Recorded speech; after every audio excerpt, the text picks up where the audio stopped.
ಮಾಜಿ ಸಂಸದ ಡಿಕೆ ಸುರೇಶ್ ಅವರ ಹೆಸರನ್ನ ಬಳಸಿಕೊಂಡು ಗೋಲ್ಡ್ ವಂಚನೆ ಆರೋಪದ ಅಡಿಯಲ್ಲಿ ಸಿಕ್ಕಾಕೊಂಡದ್ದ ಐಶ್ವರ್ಯ ಗೌಡ ಜೈಲು ಪಾಲಾಗಿದ್ದಾರೆ ಮತ್ತೊಮ್ಮೆ.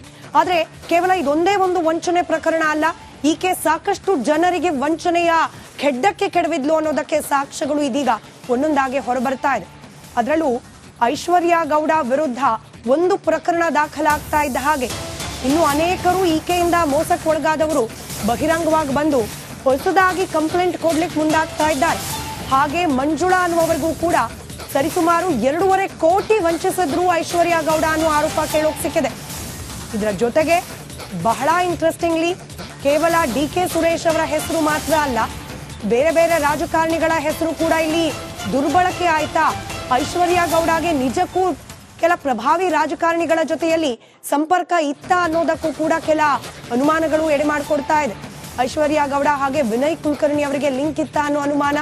ಯಾಕೆ ಅನುಮಾನ ಅಂದ್ರೆ ಯೋಗೇಶ್ ಗೌಡ ಕೊಲೆ ಪ್ರಕರಣ ಏನಿದೆ, ಈ ಪ್ರಕರಣದ ಆರೋಪಿ ಸಂಖ್ಯೆ 5 ಅಶ್ವಥ್, ವಿನಯ್ ಕುಲಕರ್ಣಿ ಅವರ ಆಪ್ತ ಅಶ್ವಥ್ ಐಶ್ವರ್ಯ ಕಾರ್ ಚಾಲಕನಾಗಿದ್ದ. ಹೀಗಾಗಿ ವಿನಯ್ ಕುಲಕರ್ಣಿ ಅವರಿಗೂ ಹಾಗೆ ಐಶ್ವರ್ಯಗೂ ನಂಟಿತ್ತ, ಲಿಂಕ್ ಇತ್ತ ಅನ್ನೋ ಅನುಮಾನ ದಟ್ಟವಾಗ್ತಾ ಇದೆ.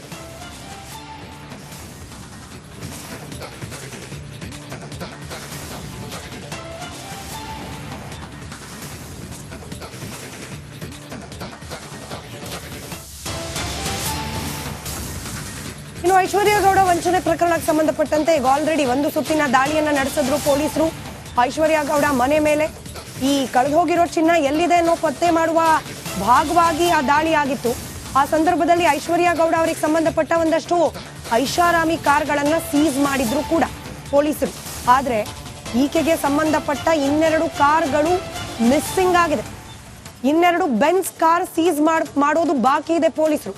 ಈಗಾಗಲೇ BMW, ಆಡಿ ಹಾಗೆ ಫಾರ್ಚುನರ್ ಗಾಡಿಗಳನ್ನ ಸೀಸ್ ಮಾಡಿದ್ದಾರೆ. ಆದ್ರೆ 2 ಐಷಾರಾಮಿ ಕಾರ್ ಈಗಲೂ ಕೂಡ ಪತ್ತೆಯಾಗಿಲ್ಲ.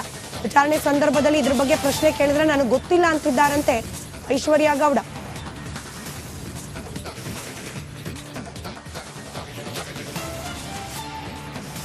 ಇವಾಗ ಮತ್ತಷ್ಟು ಡೀಟೇಲ್ಸ್ ನೊಂದಿಗೆ ನಮ್ಮ ಪ್ರತಿನಿಧಿ ನಾಗರಾಜ್ ನೇರ ಸಂಪರ್ಕದಲ್ಲಿದ್ದಾರೆ. ನಾಗರಾಜ್, 2 ಕಾರ್ ಮಿಸ್ಸಿಂಗ್ ಇದೆ. ಇದನ್ನ ವಿನಯ್ ಕುಲಕರ್ಣಿ ಬಳಸ್ತಿದ್ರು ಅನ್ನೋ ಅನುಮಾನ ಕೂಡ ಇದೀಗ ವ್ಯಕ್ತವಾಗ್ತಾ ಇರೋದು. ಈ ಕಾರ್ಗಳ ಪತ್ತೆ ಹಚ್ಚೋದು ಎಷ್ಟು ಮುಖ್ಯ ಆಗತ್ತೆ, ಹಾಗೆ ಈ ಲಿಂಕ್ ಅನುಮಾನಕ್ಕೆ ಏನ್ ಕಾರಣವಾಗಿದೆ, ವಿನಯ್ ಕುಲಕರ್ಣಿ ಹಾಗೆ ಐಶ್ವರ್ಯ ಗೌಡಗೆ ಮುಂಚೆನೆ ಪರಿಚಯ ಇತ್ತ ಅನ್ನೋದ್ರ ಬಗ್ಗೆ ಈ ಲಿಂಕ್ ಅನ್ನ ಎಸ್ಟಾಬ್ಲಿಷ್ ಮಾಡ್ಲಿಕ್ಕೆ ಈ ಕಾರ್ಗಳೇನಾದ್ರೂ ಸಹಕಾರಿ ಆಗುತ್ತಾ ಅಂತ?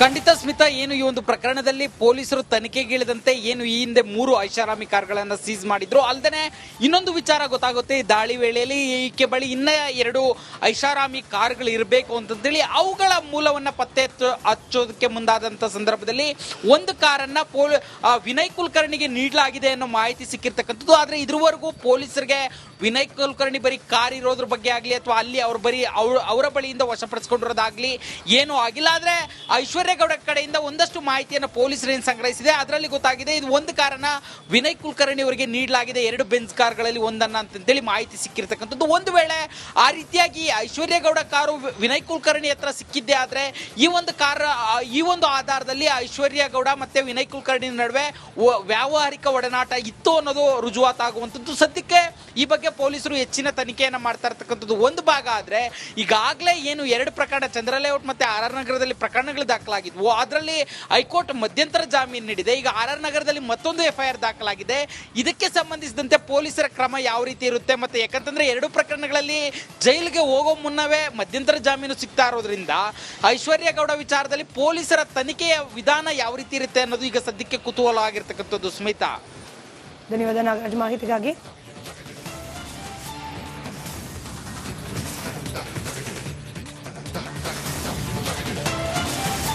ಮಾಜಿ ಸಂಸದ ಡಿಕೆ ಸುರೇಶ್ ಅವರ ಹೆಸರನ್ನ ಬಳಸಿಕೊಂಡು ಗೋಲ್ಡ್ ವಂಚನೆ ಆರೋಪದ ಅಡಿಯಲ್ಲಿ ಸಿಕ್ಕಾಕೊಂಡದ್ದ ಐಶ್ವರ್ಯ ಗೌಡ ಜೈಲು ಪಾಲಾಗಿದ್ದಾರೆ ಮತ್ತೊಮ್ಮೆ.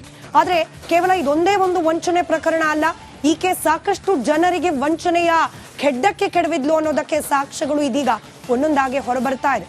ಅದರಲ್ಲೂ ಐಶ್ವರ್ಯ ಗೌಡ ವಿರುದ್ಧ ಒಂದು ಪ್ರಕರಣ ದಾಖಲಾಗ್ತಾ ಇದ್ದ ಹಾಗೆ ಇನ್ನು ಅನೇಕರು ಈಕೆಯಿಂದ ಮೋಸಕ್ಕೊಳಗಾದವರು ಬಹಿರಂಗವಾಗಿ ಬಂದು ಹೊಸದಾಗಿ ಕಂಪ್ಲೇಂಟ್ ಕೊಡ್ಲಿಕ್ಕೆ ಮುಂದಾಗ್ತಾ ಇದ್ದಾರೆ. ಹಾಗೆ ಮಂಜುಳಾ ಅನ್ನುವವರಿಗೂ ಕೂಡ ಸರಿಸುಮಾರು 2.5 ಕೋಟಿ ವಂಚಿಸಿದ್ರು ಐಶ್ವರ್ಯ ಗೌಡ ಅನ್ನೋ ಆರೋಪ ಕೇಳೋಕ್ ಸಿಕ್ಕಿದೆ. ಇದರ ಜೊತೆಗೆ ಬಹಳ ಇಂಟ್ರೆಸ್ಟಿಂಗ್ಲಿ ಕೇವಲ ಡಿ.ಕೆ. ಸುರೇಶ್ ಅವರ ಹೆಸರು ಮಾತ್ರ ಅಲ್ಲ, ಬೇರೆ ಬೇರೆ ರಾಜಕಾರಣಿಗಳ ಹೆಸರು ಕೂಡ ಇಲ್ಲಿ ದುರ್ಬಳಕೆ ಆಯ್ತಾ, ಐಶ್ವರ್ಯ ಗೌಡಗೆ ನಿಜಕ್ಕೂ ಕೆಲ ಪ್ರಭಾವಿ ರಾಜಕಾರಣಿಗಳ ಜೊತೆಯಲ್ಲಿ ಸಂಪರ್ಕ ಇತ್ತ ಅನ್ನೋದಕ್ಕೂ ಕೂಡ ಕೆಲ ಅನುಮಾನಗಳು ಎಡೆ ಮಾಡಿಕೊಡ್ತಾ ಇದೆ. ಐಶ್ವರ್ಯ ಗೌಡ ಹಾಗೆ ವಿನಯ್ ಕುಲಕರ್ಣಿ ಅವರಿಗೆ ಲಿಂಕ್ ಇತ್ತ ಅನ್ನೋ ಅನುಮಾನ. ಯಾಕೆ ಅನುಮಾನ ಅಂದ್ರೆ, ಯೋಗೇಶ್ ಗೌಡ ಕೊಲೆ ಪ್ರಕರಣ ಏನಿದೆ, ಈ ಪ್ರಕರಣದ ಆರೋಪಿ ಸಂಖ್ಯೆ 5 ಅಶ್ವಥ್, ವಿನಯ್ ಕುಲಕರ್ಣಿ ಅವರ ಆಪ್ತ ಅಶ್ವಥ್ ಐಶ್ವರ್ಯ ಕಾರ್ ಚಾಲಕನಾಗಿದ್ದ. ಹೀಗಾಗಿ ವಿನಯ್ ಕುಲಕರ್ಣಿ ಅವರಿಗೂ ಹಾಗೆ ಐಶ್ವರ್ಯಗೂ ನಂಟಿತ್ತ, ಲಿಂಕ್ ಇತ್ತ ಅನ್ನೋ ಅನುಮಾನ ದಟ್ಟವಾಗ್ತಾ ಇದೆ.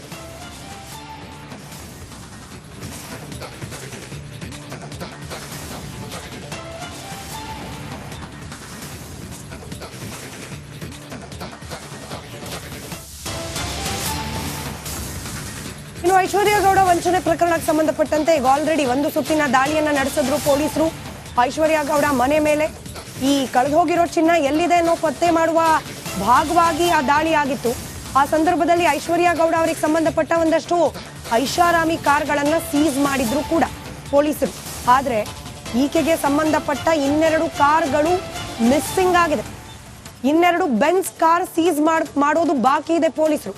ಈಗಾಗಲೇ BMW, ಆಡಿ ಹಾಗೆ ಫಾರ್ಚುನರ್ ಗಾಡಿಗಳನ್ನ ಸೀಸ್ ಮಾಡಿದ್ದಾರೆ. ಆದ್ರೆ 2 ಐಷಾರಾಮಿ ಕಾರ್ ಈಗಲೂ ಕೂಡ ಪತ್ತೆಯಾಗಿಲ್ಲ. ವಿಚಾರಣೆ ಸಂದರ್ಭದಲ್ಲಿ ಇದ್ರ ಬಗ್ಗೆ ಪ್ರಶ್ನೆ ಕೇಳಿದ್ರೆ ನನಗೆ ಗೊತ್ತಿಲ್ಲ ಅಂತಿದ್ದಾರಂತೆ ಐಶ್ವರ್ಯ ಗೌಡ.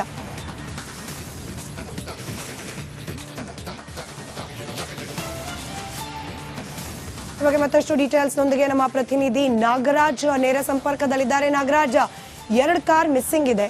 ಇದನ್ನ ವಿನಯ್ ಕುಲಕರ್ಣಿ ಬಳಸ್ತಿದ್ರು ಅನ್ನೋ ಅನುಮಾನ ಕೂಡ ಇದೀಗ ವ್ಯಕ್ತವಾಗ್ತಾ ಇರೋದು. ಈ ಕಾರ್ಗಳ ಪತ್ತೆ ಹಚ್ಚೋದು ಎಷ್ಟು ಮುಖ್ಯ ಆಗತ್ತೆ, ಹಾಗೆ ಈ ಲಿಂಕ್ ಅನುಮಾನಕ್ಕೆ ಏನ್ ಕಾರಣವಾಗಿದೆ, ವಿನಯ್ ಕುಲಕರ್ಣಿ ಹಾಗೆ ಐಶ್ವರ್ಯ ಗೌಡಗೆ ಮುಂಚೆನೆ ಪರಿಚಯ ಇತ್ತ ಅನ್ನೋದ್ರ ಬಗ್ಗೆ ಈ ಲಿಂಕ್ ಅನ್ನ ಎಸ್ಟಾಬ್ಲಿಷ್ ಮಾಡ್ಲಿಕ್ಕೆ ಈ ಕಾರ್ಗಳೇನಾದ್ರೂ ಸಹಕಾರಿ ಆಗತ್ತಾ ಅಂತ?